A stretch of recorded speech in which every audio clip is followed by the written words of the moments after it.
ابتدا ہے رب جلیل کے بابرکت نام سے جو دلوں کے بھید خوب جانتا ہے۔ السلام علیکم ناظرین اکرام۔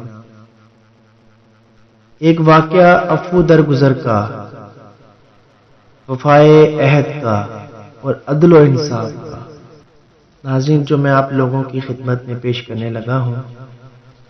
واقعہ کچھ یوں ہے، دو نوجوان عمر رضی اللہ تعالیٰ عنہ کی محفل میں داخل ہوتے ہی محفل میں بیٹھے ایک شخص کے سامنے جا کر کھڑے ہو جاتے ہیں اور اس کی طرف انگلی کر کے کہتے ہیں، یا عمر، یہ ہے وہ شخص۔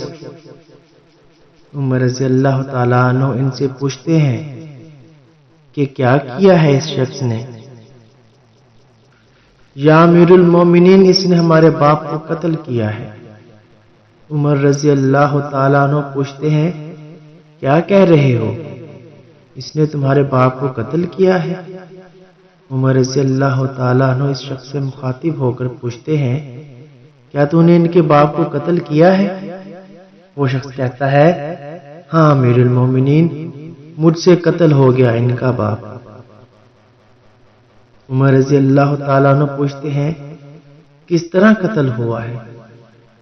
وہ شخص کہتا ہے، یا عمر، ان کا باپ اپنے اونٹ سمیت میرے کھیت میں داخل ہو گیا تھا۔ میں نے منع کیا، باز نہیں آیا، تو میں نے ایک پتھر دے مارا جو سیدھا اس کے سر میں لگا اور وہ موقع پر مر گیا۔ عمر رضی اللہ تعالیٰ عنہ کہتے ہیں، پھر تو قصاص دینا پڑے گا، موت ہے اس کی سزا۔ نہ فیصلہ لکھنے کی ضرورت، اور فیصلہ بھی ایسا اٹل کہ جس پر کسی بحث و مباحثے کی بھی گنجائش نہیں۔ نہ ہی اس شخص سے اس کے کنبے کے بارے میں کوئی سوال کیا گیا، نہ ہی یہ پوچھا گیا کہ تعلق کس قدر شریف خاندان سے ہے، نہ ہی یہ پوچھنے کی ضرورت محسوس کی گئی کہ تعلق کسی معزز قبیلے سے تو نہیں، معاشرے میں کیا رتبہ یا مقام ہے۔ ان سب باتوں سے بھلا عمر رضی اللہ تعالیٰ عنہ کو کیا مطلب؟ کیونکہ معاملہ اللہ کے دین کا ہو تو عمر رضی اللہ تعالیٰ عنہ پر کوئی اثر انداز نہیں ہو سکتا، حتیٰ کہ سامنے عمر کا اپنا بیٹا ہی کیوں نہ قاتل کی حیثیت سے آ کر کھڑا ہو، قصاص تو اس سے بھی لیا جائے گا۔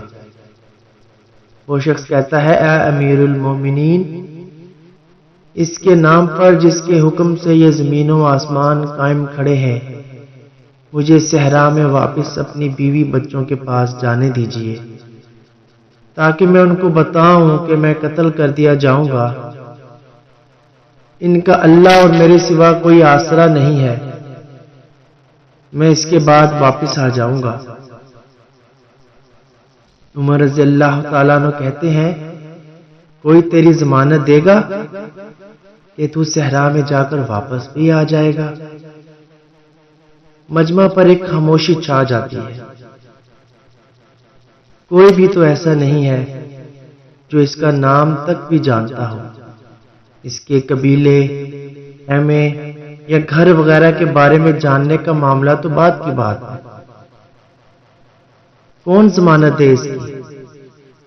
کیا یہ 10 درہم کے ادھار یا زمین کے ٹکڑے یا کسی اونٹ کے سودے کی ضمانت کا معاملہ ہے؟ ادھر تو ایک گردن کی ضمانت دینے کی بات ہے، جیسے تلوار سے اڑا دیا جانا ہے۔ اور کوئی بھی تو ایسا نہیں ہے جو اللہ کی شریعت کی تنفیذ کے معاملے پر عمر رضی اللہ تعالیٰ عنہ سے اعتراض کرے، یہاں پہ اس شخص کی سفارش کے لیے کھڑا ہو جائے۔ اور کوئی ہو بھی نہیں سکتا جو سفارشی بننے کی سوچ سکے۔ محفل میں موجود صحابہ پر ایک خاموشی سی چھا گئی ہے۔ اس صورتحال سے خود عمر رضی اللہ تعالیٰ عنہ بھی متاثر ہے، کیونکہ اس شخص کی حالت نے سب کو ہی حیرت میں ڈال کر رکھ دیا ہے۔ کیا اس شخص کو واقعی قصاص کے طور پر قتل کر دیا جائے اور اس کے بچے بھوکوں مرنے کے لیے چھوڑ دیا جائے، یا پھر اس کو بغیر ضمانتی کے واپس جانے دیا جائے؟ واپس نہ آیا تو مقتول کا خون رائے گاں جائے گا۔ خود عمر رضی اللہ تعالیٰ عنہ بھی سر جھکائے افسردہ بیٹھے ہیں۔ اس صورتحال پر سر اٹھا کر التجا بھری نظروں سے نوجوانوں کی طرف دیکھتے ہیں، معاف کر دو اس شخص کو۔ نوجوان اپنا آخری فیصلہ بغیر کسی جھجک کے سنا دیتے ہیں، نہیں امیر المومنین، جو ہمارے باپ کو قتل کرے اس کو چھوڑ دیں، یہ تو ہو ہی نہیں سکتا۔ عمر رضی اللہ تعالیٰ عنہ ایک بار پھر مجمع کی طرف دیکھ کر بلند آواز سے پوچھتے ہیں، اے لوگو، ہے کوئی تم میں سے جو اس کی ضمانت دے؟ ابو ذر غفاری رضی اللہ تعالیٰ عنہ اپنے زہد و صدق سے بھرپور بڑھاپے کے ساتھ کھڑے ہو کر کہتے ہیں، میں ضمانت دیتا ہوں اس شخص کی۔ عمر رضی اللہ تعالیٰ عنہ کہتے ہیں، ابو ذر، اس نے قتل کیا ہے۔ ابو ذر رضی اللہ تعالیٰ عنہ اپنا اٹل فیصلہ سناتے ہیں، چاہے قتل ہی کیوں نہ کیا ہو۔ عمر رضی اللہ تعالیٰ عنہ جانتے ہو اسے؟ ابو ذر رضی اللہ تعالیٰ عنہ نہیں جانتے۔ عمر رضی اللہ تعالیٰ عنہ تو پھر کس طرح ضمانت دے رہے ہو؟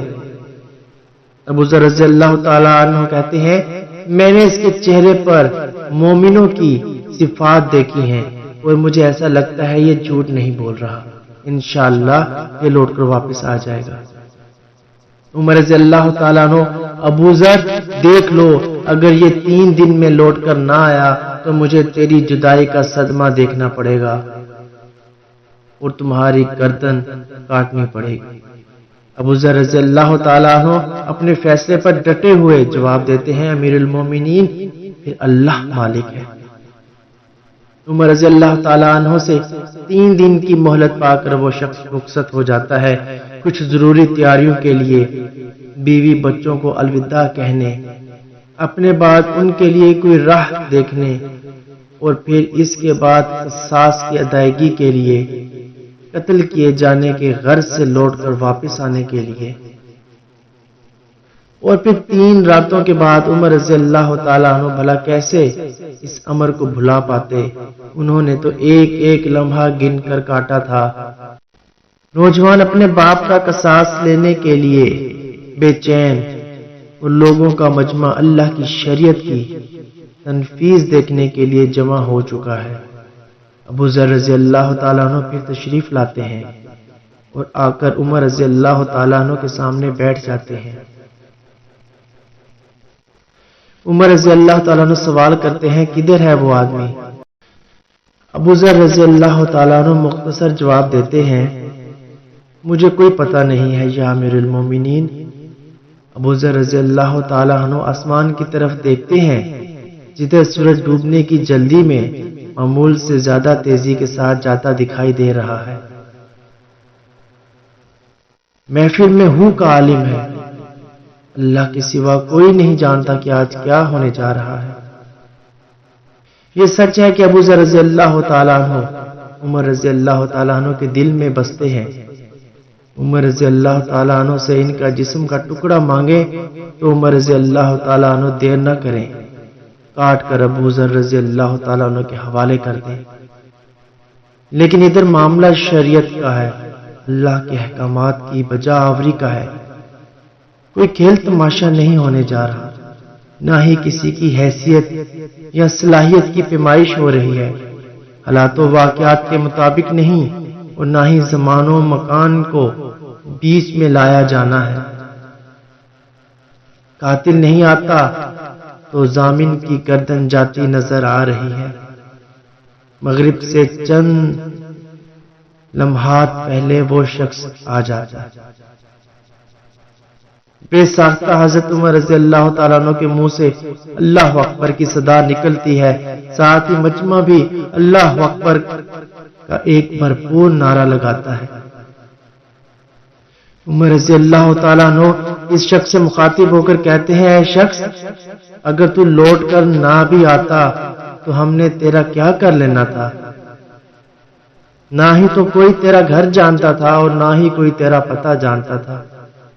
وہ بولا امیر المومنین، اللہ کی قسم، بات آپ کی نہیں ہے، بات اس ذات کی ہے جو سب ظاہر و پوشیدہ کے بارے میں جانتا ہے۔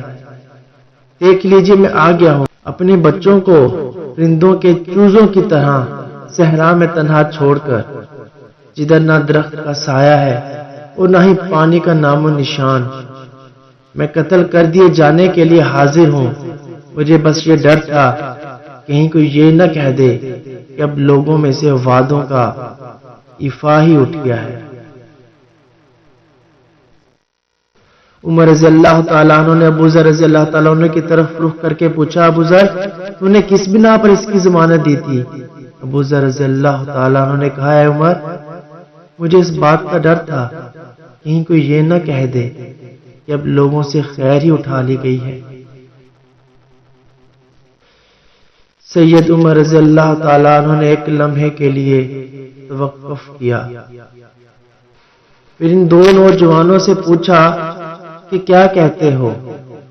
اب نوجوانوں نے، جن کا باپ مرا تھا، روتے ہوئے کہا، اے امیر المومنین، ہمیں اس کی صداقت کی وجہ سے اسے معاف کرتے ہیں۔ ہمیں اس بات کا ڈر ہے کہ کہیں کوئی یہ نہ کہہ دے کہ اب لوگوں سے عفو اور درگزر ہی اٹھا لیا گیا ہے۔ عمر رضی اللہ تعالیٰ عنہ اللہ اکبر پکار اٹھے اور آنسو ان کی داڑھی کو تر کرتے نیچے گرنے لگے۔ فرمایا،